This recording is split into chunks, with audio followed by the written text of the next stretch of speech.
Now, we can't be on holiday all the time, and we can't be partying all the time. We have to do a certain amount of routine, boring stuff, like chores and housework. So can we get happiness even from them? And the answer is yes, I think you can. I think you can get happiness from everything that you're doing. So if you have to go and buy food in the supermarket, I think you can make it fun. You can have a little game where you try to not repeat your route around the supermarket, or you can push the trolley and you can just lift your feet up so that you just drift along a bit. Or as you go around the corner, you can imagine you're driving a rally car and you can start turning before you get to the corner. Now, that's quite childish, and you can see how getting the child into the buying of the food in the supermarket can make it more fun. There's two other things you can do in the supermarket. You can have a bit of novelty, so you can buy one thing that you don't normally buy each time you go to the supermarket, and then you could also get talking to people in the queue, and that's another source of happiness. So even a chore like buying food, you can make you happier. And I've got 5 ideas of how you can get a bit more happiness into a routine task or a household chore. And the first one is you could listen to music while you do it. So while you're hoovering, you could have music blasting out. It might be headphones or it might be actual speakers, and you might do a little dance as you do it or not,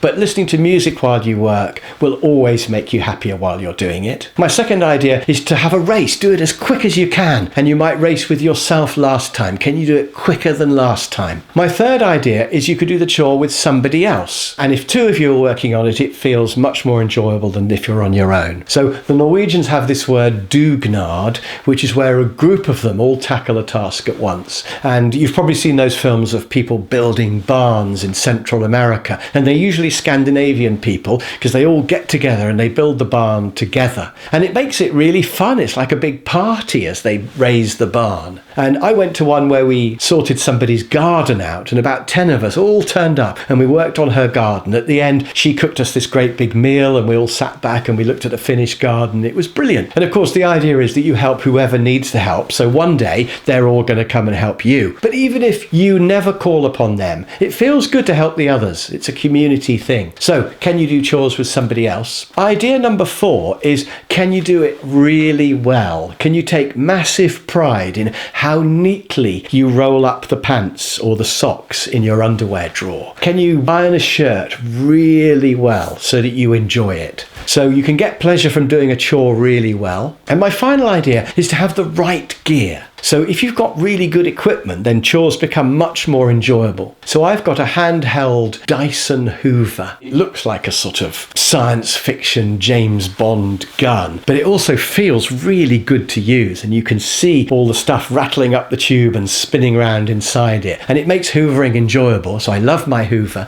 And another example I've got is pulling up weeds in the garden, because I've got this weed puller that's a sort of a fork, but it's got a semicircle underneath, and it just hoiks out the weeds, and it's really enjoyable to use. I actually look forward to weeds growing in my lawn because I can use my weed puller gadget. So if you can get the right gear for doing a job, that can also make it much more enjoyable. So how can you make your chores enjoyable? Because I think you should be able to get happiness out of everything that you do, not just the obvious things like holidays and playing with your kids.